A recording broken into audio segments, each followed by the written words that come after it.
आज हम एक रोचक और अद्वितीय विषय पर बात करने वाले हैं, ग्रेविटेशनल लेंसिंग के बारे में। इस रहस्यमयी घटना के माध्यम से जब नेचर अपने फिजिक्स के नियमों को खेलती है, हमारे विज्ञान की दुनिया में नए दरवाजे खुलते हैं।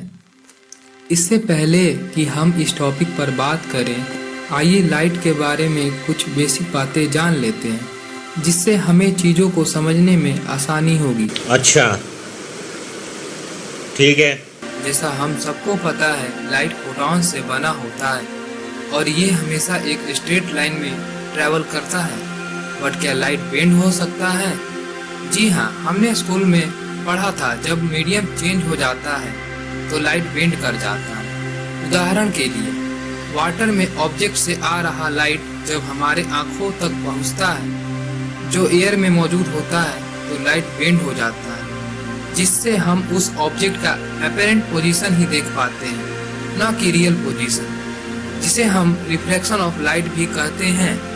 पर लाइट सिर्फ मीडियम की वजह से ही बेंड नहीं हो सकता है, बल्कि जिस मीडियम में ट्रैवल कर रहा है, अगर हम उसी मीडियम को ही बेंड कर दें तो भी लाइट बेंड हो सकता है, जिसे हम आगे वीडियो में समझेंगे। अब हम अपना मेन टॉपिक यानी कि ग्रेविटेशनल लेंसिंग पर आते हैं, जो हमारे ब्रह्मांड के अनंत रहस्यों में से एक है।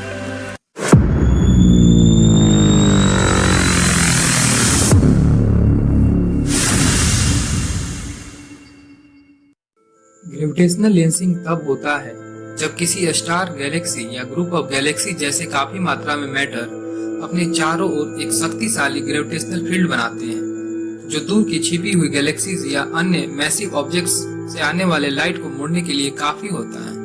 ग्रेविटेशनल लेंसिंग के कारण डिस्टेंट सोर्सेज के इमेजेस मैग्नीफाइड हो जाते हैं, जो हमें गैलेक्सीज की वजह से नजर नहीं आ पाते हैं। इस फोटो से आप समझ सकते हैं, इसमें जो ब्लू स्फीयर है वो हमारी पृथ्वी है और येलो स्फीयर लेंसिंग बॉडी जो स्पेस टाइम को वार्प किए हुए है, जिसके कारण हमें डिस्टेंट गैलेक्सी जो कि स्पाइरल शेप में है, पृथ्वी से लाइट के आर्क के रूप में दिख रही है, मानो गैलेक्सी के सामने लेंस रख दिया हो।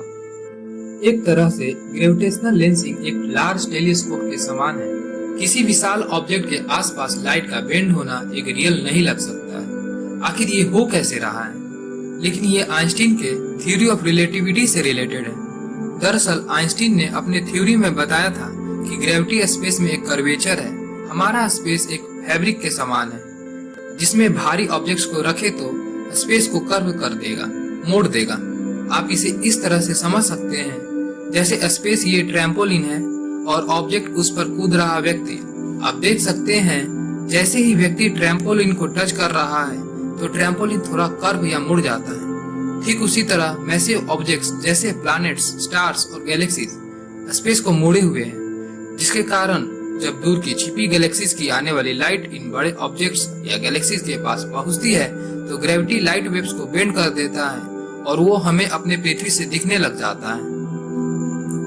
इसमें लेंस कोई स्टार, गैलेक्सी या ग्रुप ऑफ गैलेक्सी भी हो सकता है। ऑब्जर्वर एक दूरबीन होगा, क्योंकि नग्न आंखों से ब्रह्मांड का पता लगाना लगभग असंभव है। और सोर्स यानी कि डिस्टेंट ऑब्जेक्ट्स जैसे गैलेक्सी, क्वासर अथवा सुपरनोवा भी हो सकता है। अब यदि सोर्स, लेंस और ऑब्जर्वर पूरी तरह से अलाइंड है और लेंस और सोर्स स्फेरिकली सिमेट्रिक है, तो हमें आइंस्टीन रिंग फेनोमेनन दिख सकता है, जो कि एक प्रूफ है ग्रेविटेशनल लेंसिंग के होने का। आइंस्टीन रिंग को पहली बार 1998 में हबल टेलीस्कोप के माध्यम से देखा गया था। इस ऑब्जर्वेशन में लाइट एक डार्क ड्वार्फ सैटेलाइट गैलेक्सी से आ रहा था और लेंस के रूप में एक एंशिएंट गैलेक्सी था, जो लाइट को सभी डायरेक्शन में बेंड किए हुए था, जिससे एक धुंधली रिंग का निर्माण हुआ, जो 80 साल पहले आइंस्टीन की भविष्यवाणी की पुष्टि करता है। ग्रेविटेशनल लेंसिंग हमेशा मैग्नीफाई नहीं होता, कभी कभी इसके परिणाम स्वरूप एक ही वस्तु कई बार दिखाई देती है।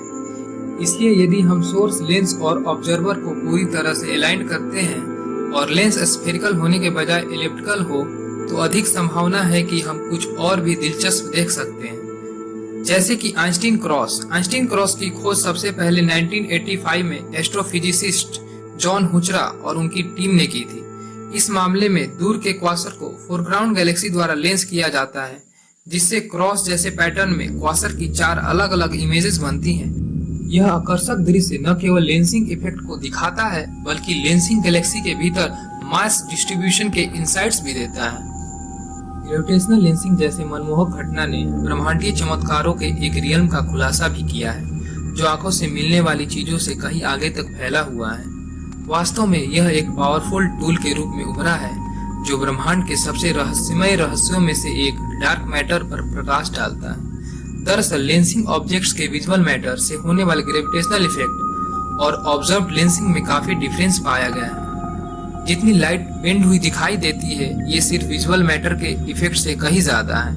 यही कारण डार्क मैटर के अस्तित्व के लिए एक स्ट्रॉन्ग प्रूफ के रूप में काम करती है। डार्क मैटर एक ऐसा मैटर है जो इनविजिबल है, लेकिन अपने ग्रेविटेशनल इफेक्ट के माध्यम से ब्रह्मांड पर एक अमिट छाप छोड़ता है। अनुमान है कि डार्क मैटर का मास विजुअल मैटर के मास से कई गुना अधिक है और यह एक कॉस्मिक क्लस्टर बनाता है जिस पर गैलेक्सीज और ग्रुप ऑफ गैलेक्सीज बने होते हैं। जैसे ही दूर के गैलेक्सी से लाइट इस कॉस्मिक वेव को पार करता है, यह डार्क मैटर के ग्रेविटेशनल पुल के साथ संपर्क करता है, जिससे लाइट मुड़ती है, जिससे कि ग्रेविटेशनल लेंसिंग का मंत्र मुग्ध कर देने वाला दृश्य बनता है। जैसे जैसे हम ब्रह्मांड की खोज के भविष्य की ओर देखते हैं, ग्रेविटेशनल लेंसिंग की भूमिका और भी बढ़ती जा रही है। टेलीस्कोप्स की आने वाली पीढ़ियां टेक्नोलॉजी में एडवांसमेंट के साथ लेंसिंग घटना के माध्यम से हमारे ब्रह्मांड के नए डायमेंशंस को खोलने का वादा करती है। ये प्रगति हमें और विस्तार के साथ लेंसिंग इफेक्ट्स को समझने में सक्षम बनाएगी। जेम्स वेब स्पेस टेलीस्कोप और आने वाली एक्सट्रीमली लार्ज टेलीस्कोप जैसे टेलीस्कोप हमें ब्रह्मांड के रहस्यों को समझने में मदद करेंगे, जिससे हम ग्रेविटेशनल लेंसिंग की कॉम्प्लेक्सिटीज को भी मैप कर सकेंगे।